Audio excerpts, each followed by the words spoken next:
नमस्कार दोस्तों, हमारे चैनल अतुल्य जीवन में एक बार फिर से आप सभी का स्वागत है। यूं तो हर बार हमारी यही कोशिश होती है कि हम एक से बढ़कर एक ज्ञानवर्धक वीडियो लेकर नियमित रूप से आपकी सेवा में उपस्थित होते रहें, क्योंकि हमारा मानना है कि ज्ञान वो दिव्य आंख है जो विषम परिस्थितियों में भी हमारा मार्गदर्शन करता है तथा हमारे सभी संशयों का नाश कर हमें सदैव आगे बढ़ने के लिए प्रेरित करता है। इसलिए आप सभी से निवेदन है कि इस वीडियो को अंत तक अवश्य देखें ताकि आपको इसका वास्तविक आशय समझ आ सके। और अब यदि आप हमारे चैनल पर नए हैं या फिर आपने हमारा चैनल अभी तक सब्सक्राइब नहीं किया है तो प्लीज इसे अभी सब्सक्राइब कर लें, साथ ही बेल आइकन प्रेस करना ना भूलें ताकि आपको हमारे आने वाले सभी नए वीडियोस के नोटिफिकेशंस मिलते रहें। और अब आप सबका ज्यादा समय न लेते हुए आइए इस वीडियो को शुरू करते हैं।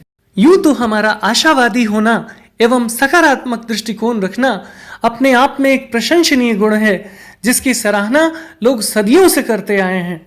पर आज के इस प्रतिस्पर्धात्मक एवं तेजी से बदलते हुए परिदृश्य में किसी व्यक्ति का आशावादी होना एवं सकारात्मक दृष्टिकोण रखना किसी जीवन रक्षक औषधि से कम नहीं है, क्योंकि एक आशावादी एवं सकारात्मक सोच रखने वाला व्यक्ति विषम परिस्थितियों में भी अपना लक्ष्य प्राप्त कर लेता है, पर वहीं दूसरी ओर एक निराशावादी एवं नकारात्मक सोच रखने वाला व्यक्ति अनुकूल परिस्थितियों में भी अपना लक्ष्य प्राप्त करने में विफल हो जाता है। इसलिए परिस्थितियां चाहे जैसी भी हों, हमें हमेशा आशावादी बने रहना चाहिए तथा सकारात्मक दृष्टिकोण रखना चाहिए एवं एक प्रतिबद्ध योद्धा की तरह बिना अपने लक्ष्य से विचलित हुए हमेशा अपना काम करते रहना चाहिए। साथ ही किसी भी प्रकार के पूर्वाग्रह को कभी अपने ऊपर हावी नहीं होने देना चाहिए, क्योंकि यह एक सार्वभौमिक नियम है। चाहे वो अच्छे दिन हो या फिर बुरे दिन, पर हमेशा एक समान नहीं रहते, बल्कि समय के साथ धूप एवं छांव की तरह आते जाते रहते हैं। पर जहां एक ओर आशा हमारे जीवन में संजीवनी शक्ति का संचार करती है तो वहीं दूसरी ओर निराशा हमें पतन की ओर ले जाती है। जहां एक आशावादी एवं सकारात्मक सोच रखने वाला व्यक्ति हमेशा उत्साह से भरा रहता है तो वहीं दूसरी ओर एक निराशावादी एवं नकारात्मक सोच रखने वाला व्यक्ति हमेशा अपने आप को भय, कुंठा एवं उदासी के वातावरण में घेरे रहता है और वह अपने जीवन से विरक्त होने लगता है। हालांकि किसी व्यक्ति का आशावादी होना एवं सकारात्मक दृष्टिकोण रखना या फिर उसका निराशावादी होना एवं नकारात्मक दृष्टिकोण रखना बहुत हद तक उसके आसपास रहने वाले लोगों, उसकी शैक्षणिक योग्यता एवं उसकी सामाजिक एवं आर्थिक स्थिति आदि पर निर्भर करता है, परंतु जो चीज व्यक्ति की सोच एवं उसके दृष्टिकोण को सबसे ज्यादा प्रभावित करती है वह है उसकी अपनी भावना। और यही कारण है कि आज से हजारों साल पहले तुलसीदास जी ने रामचरितमानस में व्यक्ति की भावना का उल्लेख करते हुए कहते हैं, जाकी रही भावना जैसी प्रभु मूर्ति देखी तिन तैसी। अर्थात जैसी जिसकी भावना होती है उसे किसी व्यक्ति या वस्तु की वैसी ही छवि दिखाई पड़ती है। तात्पर्य यह है कि आपकी भावना के अनुरूप ही आपका दृष्टिकोण उपजता है। अतः आप अपने मन में जिस प्रकार के विचार धारण करते हैं आपका दृष्टिकोण भी वैसा ही हो जाता है। और यही कारण है कि जो लोग जीवन भर अपने व्यक्तिगत लाभ के लिए व्यस्त रहते हैं उन्हें अक्सर अपने जीवन में निराशा, अवसाद एवं असंतोष आदि ही परिणाम में मिलते हैं। पर वहीं दूसरी ओर जो लोग समाज सेवा एवं जन कल्याण आदि के जैसे परमार्थ के कार्यों में लगे होते हैं वे प्रायः आशावादी होते हैं तथा उनका दृष्टिकोण भी सकारात्मक होता है। साथ ही ऐसे लोग हमेशा उत्साह से भरे होते हैं, जिसके कारण ये विषम परिस्थितियों में भी अपना लक्ष्य प्राप्त करने में सफल हो जाते हैं। जहां एक आशावादी एवं सकारात्मक सोच रखने वाला व्यक्ति विषम परिस्थितियों में भी अवसर देखता है, वहीं दूसरी ओर एक निराशावादी एवं नकारात्मक सोच रखने वाले व्यक्ति को हर अवसर में कठिनाई दिखाई पड़ता है, जिस कारण वह अपने कार्यों को हीन भावना से देखता है तथा कभी अपने कार्यों में अपना 100% नहीं डाल पाता, जिस कारण वह कभी अपने प्रयासों में सफल नहीं हो पाता और जीवन भर दुखी रहता है। साथ ही वह अपने आसपास रहने वाले लोगों को भी दुखी करता है। पर वहीं दूसरी ओर आशावादी एवं सकारात्मक दृष्टिकोण रखने वाले लोग तत्कालीन परिस्थितियों की परवाह किए बिना एक प्रतिबद्ध योद्धा की तरह बिना अपने लक्ष्य से विचलित हुए सदैव अपने काम में लगे रहते हैं, क्योंकि इन्हें इस बात का भरोसा होता है कि जिस प्रकार अच्छे दिन नहीं रहे उसी प्रकार बुरे दिन भी नहीं रहेंगे। इसलिए वे हमेशा अपने काम में लगे रहते हैं तथा अपने प्रयासों से उन्नति के नित नए आयाम गढ़ते चले जाते हैं और इस प्रकार उनका जीवन समस्त मानव जाति के लिए उदाहरण बन जाता है। बहुत समय पहले की बात है, एक बार किसी घर में 5 दिए एक साथ लगातार कई दिनों से जल रहे थे, जिसके कारण वह पूरा का पूरा घर रोशनी से जगमगा रहा था।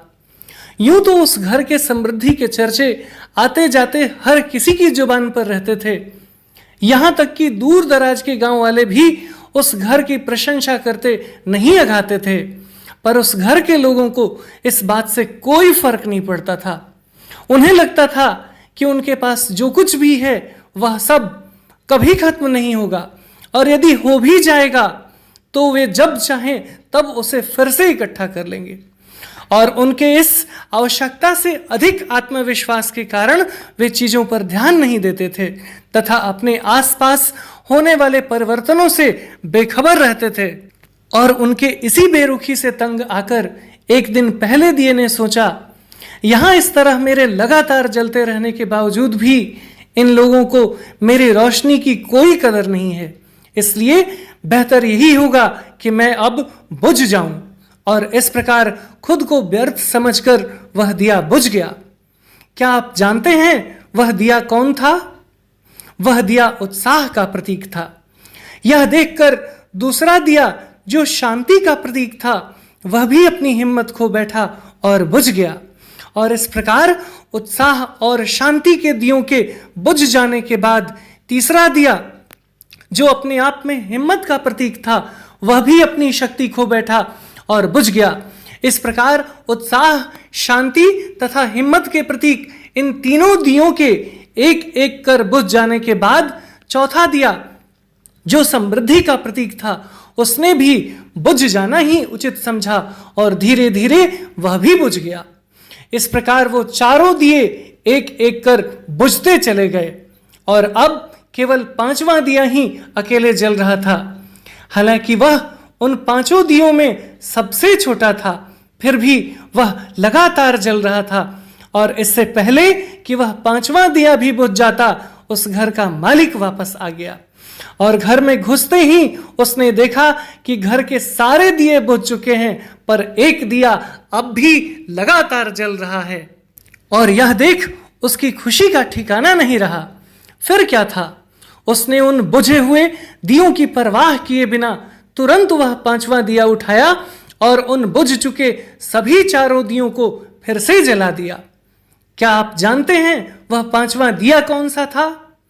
वह दिया था उम्मीद का प्रतीक, वह दिया था आशा का प्रतीक, जिसने अकेले ही बाकी के सभी चारों बुझ चुके दियों को फिर से जला दिया। इसलिए हमें उम्मीद का दामन कभी नहीं छोड़ना चाहिए, चाहे बाकी के सभी दिए भले ही बुझ ही क्यों न गए हों, पर हमें आशा का दिया कभी नहीं बुझने देना चाहिए, क्योंकि आशावादी दृष्टिकोण का होना अपने आप में वो गुण है जो विषम परिस्थितियों में भी हमारा मार्गदर्शन करता है तथा हमें निरंतर आगे बढ़ते रहने के लिए प्रेरित करता है। एक किसान इसी उम्मीद में अपने खेतों में मेहनत करता है कि जब उसकी फसल तैयार हो जाएगी तो उसकी स्थिति सुधर जाएगी। एक माँ बाप इसी उम्मीद से अपने बच्चों को पालते हैं कि उनके बच्चे बड़े होकर उनके बुढ़ापे का सहारा बनेंगे। एक शिक्षक इसी उम्मीद से अपने छात्रों को पढ़ाता है कि एक दिन उसके छात्र बड़े होकर जिम्मेवार नागरिक बनेंगे तथा राष्ट्र के निर्माण में अपना महत्वपूर्ण योगदान देंगे।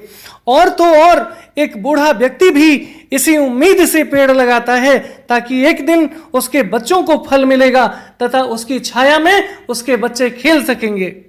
इसलिए कहना गलत नहीं होगा कि आशावादी नजरिया ही मानव जीवन की संजीवनी है। यदि आपको हमारा वीडियो अच्छा लगा हो तो प्लीज इसे लाइक करें और ज्यादा से ज्यादा शेयर करें, ताकि हमारा मनोबल यूं ही बना रहे और हम एक से बढ़कर एक ज्ञानवर्धक वीडियो लेकर नियमित रूप से आपकी सेवा में उपस्थित होते रहें। और तब तक के लिए बने रहें हमारे चैनल अतुल्य जीवन पर। हम इसी प्रकार का ज्ञानवर्धक वीडियो लेकर जल्द ही एक बार फिर से आपकी सेवा में उपस्थित होंगे। जय हिंद, जय भारत।